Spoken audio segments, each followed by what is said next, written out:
Ninong si Pangulong Rodrigo Duterte sa pag-iisang dibdib ng 2 pulis sa Zamboanga City. Silang magkasintahang laman ng isang viral video kung saan ang wedding proposal ginawa sa harap din ng Pangulo. May report si Marisol Abduraman.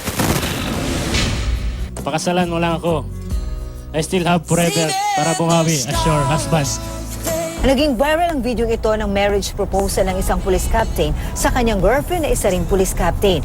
Ang proposal kasi, ginawa lang naman sa harap mismo ni Pangulong Rodrigo Duterte at nasaksihan ng mga matataas na opisyal at ilang pang miyembro ng AFP at PNP at marahil ng buong bansa. Nakatutok kasi noon ang national media nang bisitahin ng Pangulong Rodrigo Duterte ang Camp Rafael Rodriguez sa Butuan City. At matapos ang mahigit 3 buwan, 2 araw bago ang Araw ng Mga Puso, ikinasal sa isang Muslim ceremony sina Senior Inspector Arvin Hosmilio at Senior Inspector Arniza Kinang dito sa Zamboanga City. Espesyal na bisita ng dalawa si Pangulong Duterte na personal na nakasaksi nang hingin ni Hosmilio ang kamay ni Kinang.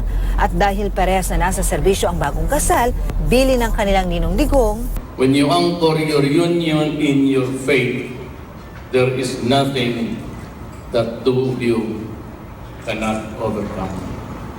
Again, congratulations and my best wishes on your wedding day. magkaklase at kabilang sa PNPA Class of 2012 sina Hosmilio at Kinang na mahigit 5 taong magkasintahan bago ikasal. Kaya bago pa man ang formal na seremonya, di na naitago ni Hosmilio ang excitement. Hindi na sila nagsalita sa harap ng kamera, pero sabi ng bagong kasal, masayang-masaya raw sila sa araw na ito. Mula rito sa Zamboanga City, Marisol Abduraman, GMA News.